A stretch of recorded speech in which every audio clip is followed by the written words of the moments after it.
Halo, Assalamualaikum warahmatullahi wabarakatuh. Perkenalkan, nama saya Siti Syifa Alifah, 18029021. Sebelumnya, apa kabar semuanya? Semoga semua yang menonton hari ini diberikan kemudahan dalam pembelajaran ini ya. Oke, sekarang kita akan membahas mengenai materi pembelajaran matematika kelas 7 semester 2, yaitu garis dan sudut, terkhusus pada kedudukan garis. Untuk pengetahuannya, menganalisis hubungan antar sudut sebagai akibat dari dua garis sejajar yang dipotong oleh garis transversal. Kemudian untuk 4.10 menyelesaikan masalah yang berkaitan dengan hubungan antar sudut sebagai akibat dari dua garis sejajar yang dipotong oleh garis transversal. Tujuan pembelajarannya, siswa mampu menentukan kedudukan dua garis sejajar berhimpit berpotongan bersilangan melalui benda yang konkret. Oke, yang pertama itu ada, nanti kita akan membahas pokok-pokok bahasannya sampai kita latihan soal. Yang pertama titik, kemudian ada garis, segmen garis, sinar garis, dan kedudukan garis yang termasuk ke dalam berpotongan, garis berhimpit, sejajar, dan juga bersilangan. Oke, langsung saja. Untuk titik, ini adalah bagian terkecil.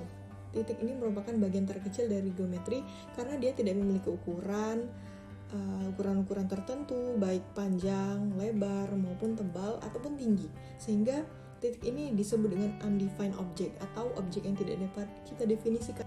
Apa sih sebenarnya titik itu? Coba kita perhatikan gambar berikut. Gambar di atas itu merupakan notasi sebuah titik. Titik itu tidak memiliki ukuran, biasanya dideskripsikan menggunakan tanda noktah dan diberi nama dengan menggunakan huruf kapital, berarti huruf besar. Misalnya pada gambar itu berarti A, maka itu kita sebut pada titik A. Oke, lanjut. Untuk garis. Garis ini dipandang sebagai himpunan titik-titik yang memiliki panjang namun tidak memiliki lebar dan juga tinggi. Bisa kita sebut garis ini berdimensi 1. Garis ini digambarkan oleh satu kurva lurus di mana terdapat dua tanda panah di kedua ujungnya. Artinya garis-garis tersebut dapat diperpanjang tanpa batas. Dia tidak berbatas garisnya. Kemudian artinya berarti dia tidak punya ujung, dia tidak juga punya pangkal. Oke, ini kita lihat ada titik P dan Q, berarti ini kita bisa sebut sebagai garis PQ. Di mana gambar di atas garis yang melalui titik P dan titik Q. Notasinya kita menggunakan dua tanda panah di kedua ujungnya, maka notasinya itu adalah PQ, garis PQ. Itu kita bacanya. Kemudian segmen garis, apa sih bedanya dengan garis? Ada nggak sih perbedaannya? Oke, untuk segmen garis coba kita perhatikan gambar ini ya. Pada gambar 1 dan gambar 2 ada bedanya. Yang gambar 1 dia memiliki tanda panah di kedua ujungnya. Pada titik A dia ada, B juga ada. Kemudian di gambar 2 dia tidak memiliki tanda panah. Artinya apa? Satu, itu merupakan sebuah garis yang melalui titik A dan titik B. Dan gambar 2 itu merupakan segmen garis PQ, yang dimana yang sudah saya sebutkan tadi bahwa dia memiliki titik pangkal dan juga titik ujung.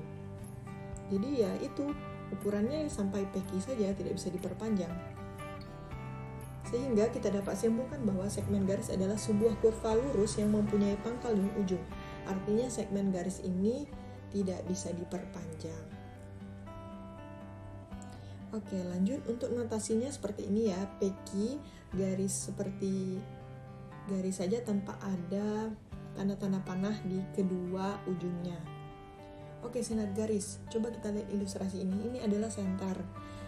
Terus kalau kita hidupkan senter ini, maka dia akan mengeluarkan cahaya kan, dimana ujung dari senter ini merupakan pangkal dari cahayanya.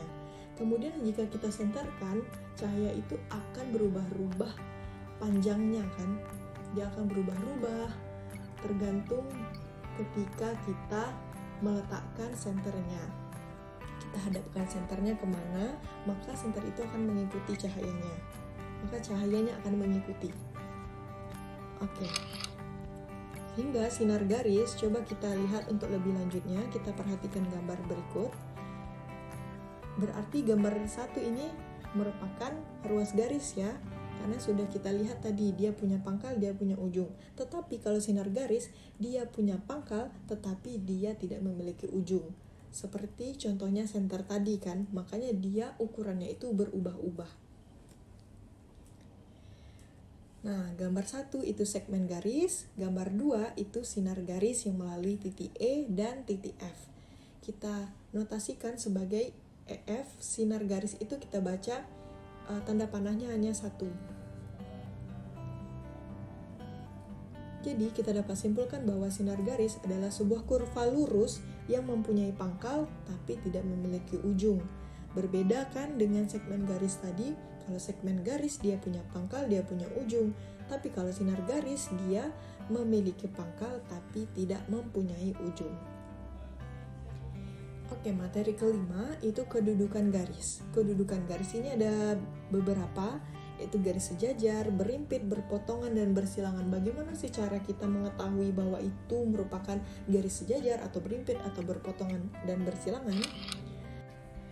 Baik, kita langsung saja kita perhatikan gambar di bawah. Ini adalah ilustrasi nyata dari jembatan, suatu jembatan. Mungkin yang pernah datang ke Sumatera Selatan, tepatnya di Palembang, mungkin pernah melewati jembatan ini, namanya Jembatan Ampera. Apa pendapatmu tentang kedua jembatan Ampera yang terlihat pada gambar di atas? Apakah kedua menara itu sejajar? Pertanyaannya itu. Apakah kedua menara itu sejajar? Jawabannya jika kita lihat pada gambar ini sepertinya ya, kedua menara itu sejajar. Untuk penjelasan lebih lanjut, kita langsung saja. Kita perhatikan gambar di bawah. Coba kita perhatikan ruas AD dan BC. Ruas AD dan BC ini dikatakan sejajar karena kedua garis itu terletak pada satu bidang datar dan tidak berpotongan. Kita bisa katakan itu sejajar apabila yang pertama terletak pada satu bidang, dia tidak memiliki titik potong dan jarak selalu tetap atau sama. Maka dari itu, jembatan Ampera tadi kita lihat dia terletak pada satu bidang, di mana bidang itu adalah jalan atau jalan jembatan tadi. Kemudian tidak memiliki titik potong dan jarak selalu tetap atau sama. Kita notasikan sebagai garis 2. Garis miring 2 itu kita dapat katakan yaitu sejajar dalam matematika. Maka ruas AD sejajar BC, berpotongan. Kita perhatikan lagi gambar kubus, yaitu terdapat garis AC, ruas garis AC yang memotong ruas garis BD. Gimana kita dapat melihat perpotongannya? Ada salah satu titik yang menyentuh kedua garis tersebut, yaitu titik P. Nah, ruas AC dan BD dikatakan berpotongan karena kedua garis itu terletak pada satu bidang datar dan berpotongan di salah satu titik. Salah satu titiknya apa? Yaitu titik P.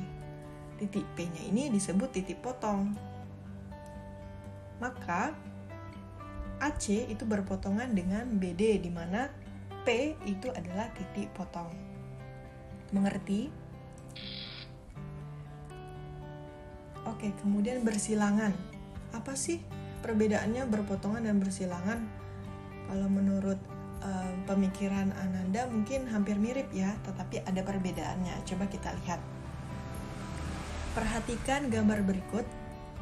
Oke, di sini ada kubus ABCDEFGH.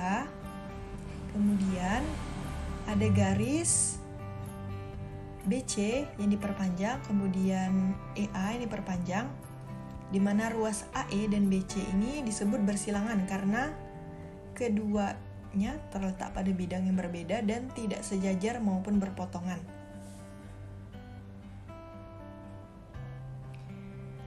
Maka ruas AE dan BC ini disebut bersilangan. Kenapa? Karena dia tidak terletak pada bidang yang sama dan dia tidak memiliki titik persekutuan. Jelas berbeda ya, jadi dia tidak akan menyentuh dari salah satu titik. Tidak ada memiliki titik persekutuannya. Baik, kita lanjut ke materi yang selanjutnya. garis berimpit. Baik, jika kita lihat pada garis berimpit ini, seperti kita melihat hanya ada satu garis kan, karena dia berimpit. Di mana ada ruas AC dan AP. Ruas AC dan AP ini berimpit karena terletak pada perpanjangan garis AC dan pada satu bidang datar. Untuk kesimpulannya sendiri, untuk keseluruhannya pada garis pada kedudukan garis, ada garis sejajar, berpotongan, berimpit, dan bersilangan, bahwa garis sejajar itu terletak pada satu bidang dan tidak mempunyai titik persekutuan. Yang selanjutnya garis berpotongan itu terletak pada satu bidang dan memiliki satu titik persekutuan. Untuk garis bersilangan itu terletak pada bidang yang berbeda dan juga dia tidak memiliki titik persekutuan. Kalau garis berimpit, setiap titiknya adalah titik persekutuan. Makanya kita sering melihat garis berimpit ini seperti hanya kita melihat satu garis, tidak dua, karena dia berimpit. Alasannya karena setiap titiknya adalah titik persekutuan. Seperti itu. Oke, kita langsung saja masuk ke latihan. Baik, coba Anda semua siapkan pekerjaannya, pena dan kertas untuk dapat mencarinya. Dapat kita lihat ini ada garis KLM PQR. Dari gambar di samping sebutkan yang pertama garis yang sejajar dengan K, yang kedua garis yang berpotongan dengan garis Q. Kemudian kita perhatikan gambar berikut, ada prisma segitiga ABCD EF. Sebutkan masing-masing 3 pasangan garis yang saling sejajar, berpotongan, dan bersilangan pada prisma tersebut. Adakah garis yang berimpit pada prisma tersebut? Oke, sudah ada yang mencari? Baik, kita lihat ya, apakah jawaban Anda semua benar atau tidak. Kita lihat di penyelesaian. Untuk yang sejajar tadi, itu untuk nomor 1, yaitu pada garis L dan garis M.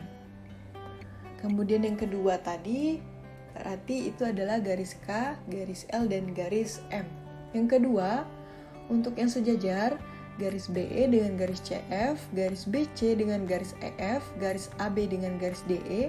Untuk yang berpotongan, garis CF dengan garis EF, garis AC dengan garis AB. Kemudian ada garis ED dengan garis AD. Untuk bersilangan, garis AC dengan EF, garis AD dengan garis BC, kemudian ada juga garis BC bersilangan dengan garis DE. Untuk berimpit, garis berimpit tidak terdapat garis yang berimpit karena tidak terdapat perpanjangan garis pada satu bidang datar. Kita bisa lihat tidak ada ya. Oke, mungkin cukup sekian. Semoga videonya bermanfaat dan ilmu yang saya berikan tersampaikan untuk Anda semua. Terima kasih sudah menonton video ini. Jangan lupa klik like dan subscribe. Terima kasih. Wassalamualaikum warahmatullahi wabarakatuh.